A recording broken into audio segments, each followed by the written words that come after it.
గట్టునుంటావా నాగన్న ఈ గట్టునుంటావా పాట తరహాలో అయ్యింది విజయమ్మ పరిస్థితి.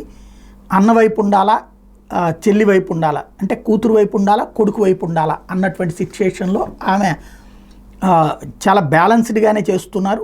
ఈవేళ వాస్తవంగా షర్మిల విజయమ్మ కలిసి చేస్తారు కార్యక్రమం. ఈవెన్ కాంగ్రెస్ పార్టీకి సంబంధించిన సభలో కూడా విజయమ్మ పాల్గొంటారన్నటువంటి ప్రచారంలో ఉంది, మంగళగిరిలో జరిగే ప్రచారంలో కార్యక్రమంలో.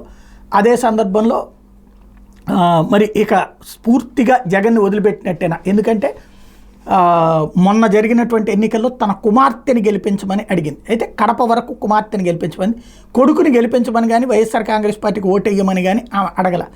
తద్వారా జగన్ పరాజయంలో అది కూడా ఒక కీలక పాత్ర అయ్యింది.